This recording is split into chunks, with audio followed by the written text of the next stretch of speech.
Let's bring in Kevin Green, senior markets correspondent, right away to help set up the action today. All right, KG, so we got oil climbing once again. The market managed to shake that off yesterday, and although futures are soft right now, it's not dramatic. So let's talk about where things stand with regard to the latest with negotiations with Iran and the impact to oil.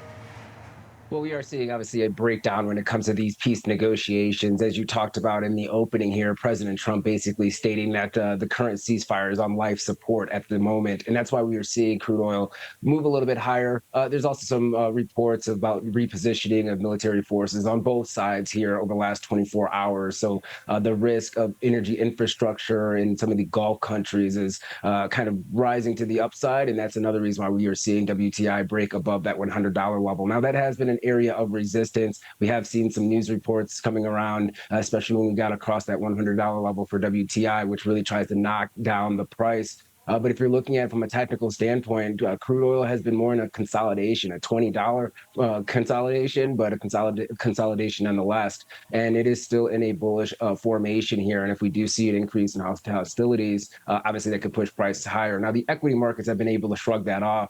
And that's because of the fact that technology and that technology trade, especially the semiconductors, has been leading the market higher. If you're looking at some of the weak components this morning, especially the NASDAQ, you were seeing those memory names really selling off somewhat aggressively. Some of those names are down over 4% in pre-market trading, and that has been a tailwind for us. So heightened energy prices. We have obviously equities moving to the downside here a little bit to start off the morning, but we have a lot of economic data today, and I think the inflation print probably will move the markets either to the upside or downside. And if you're looking at it, everybody's kind of expecting a little bit more of a hotter print. So we could actually have something that does surprise the street, meaning that it does come in a little bit lower. That may shake off some of these fears when it comes to the geopolitical risk and maybe put a little bit more enthusiasm back into that technology trade that has been so strong for the last couple of weeks.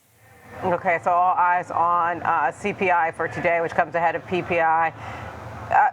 So I know we're expecting a hotter than expected print, and all of that's basically based on energy, right? Or a hot print, I should say, not hotter than expected.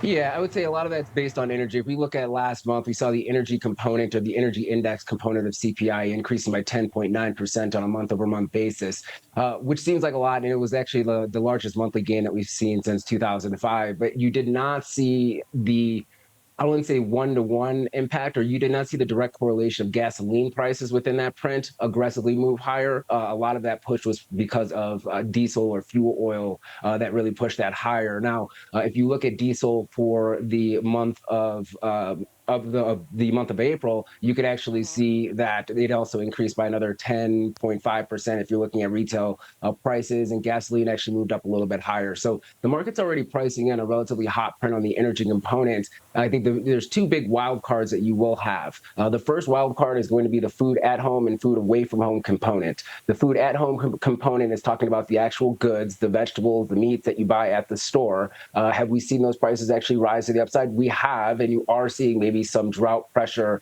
in the grain space as well, wheat being one of them, which is also pushing input prices higher for a lot of the foods that we eat on a day-by-day basis. But the food away from home is more of a services inflation metric. That's the experience that you have eating at a restaurant. And if we do see that starting to inch a little bit higher, that's the kind of your first telltale sign that services inflation will start feeling the pain of higher energy prices.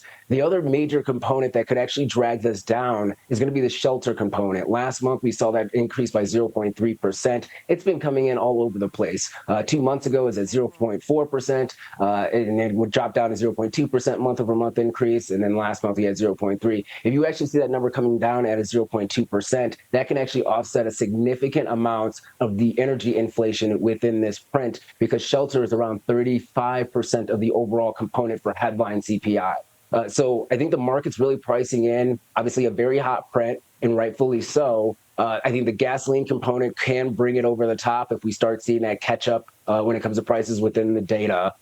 But to offset that, usually when we come into an expected hot print and it comes in line or even comes in lower than the street's expectations, that could also kind of move equities higher. So I think there's probably a higher bar going into this.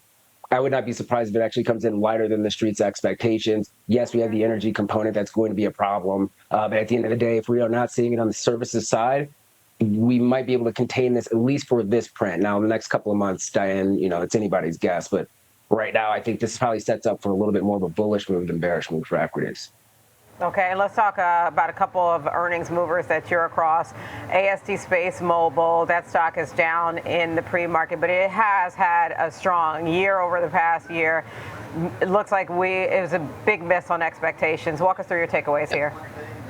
Yeah, so this is a direct-to-device satellite maker, and this is really trying to compete with companies like SpaceX and Starlink and Globalstar.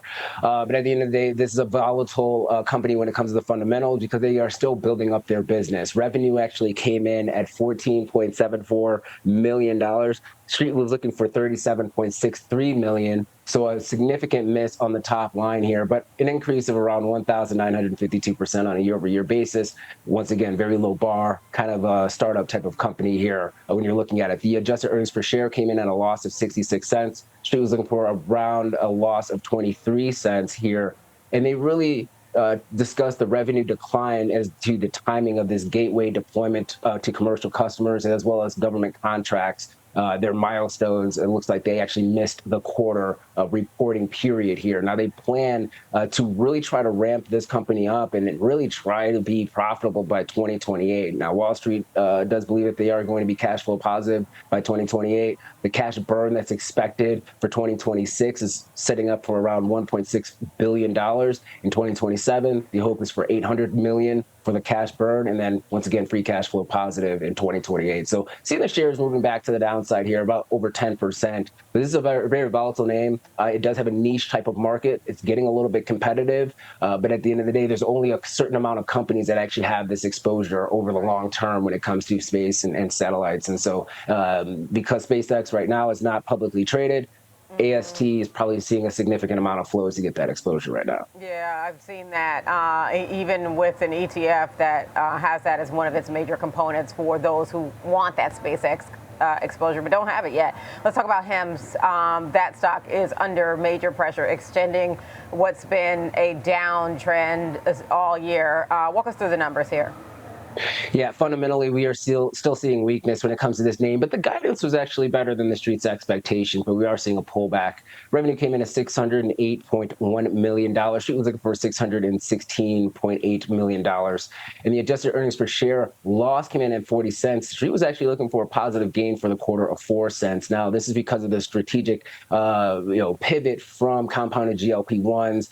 Obviously, that has been a back and forth, a battle in the courts, as well as patent infringement potentially, and this kind of negative headlines that are hitting in the space here, especially when you're looking at Novo Nordisk Wegovy, and that's actually pressuring margins at this point in time. And in fact, if you're actually looking at the revenue per user on their platform, that actually dropped to $80 per user, and that's down from $85 per user from a year-over-year basis. So unfortunately, if they're not going to grow the volume and they're seeing revenue per user move to the downside, obviously it's going to put some pressure on the top side. And then also, as you see one of their popular drugs or popular products being kind of taken off of the market here, that's also going to have an impact for them. So unfortunately, they're trying to turn the ship around, but they are seeing some headwinds in the near term because of the competition within the space, as well as that key product offering that continues to be in contention between some of the other major players in the GLP-1 complex. Okay, and let's talk about the levels here looking out for on the S&P 500. What do flows look like to the upside and downside? Yeah, to the upside, looking at 7440, once again, the major amount of calls that are being transacted this morning. There is a little bit of a spread position at the 7400 level, but I'm going to negate that because that seems like that's probably more of a CPI play just based on the flows. To the downside, 7330, still implying over a 1% move to the upside or downside. Over the last couple of trading sessions, we have mentioned that the put side is actually catching a little bit more traction, some hedging activity right now. But overall, making higher highs, making higher lows. Technically speaking, this is actually a positive trend, a little bit stretched from the 20-day moving average here. But given that high bar for CPI, Diane, unless we do see a print that comes in at 0.8% headline on a month-over-month basis to really shock the street, it seems like coming in line or even slighter, lower than the street's expectations, most likely could be a little bit more bullish for equities, as well as push these yields a little bit lower for the 10-year. Okay, so it all hinges on CPI, those records that we've been watching. Thank you, KG. That's Kevin Green, our senior markets correspondent.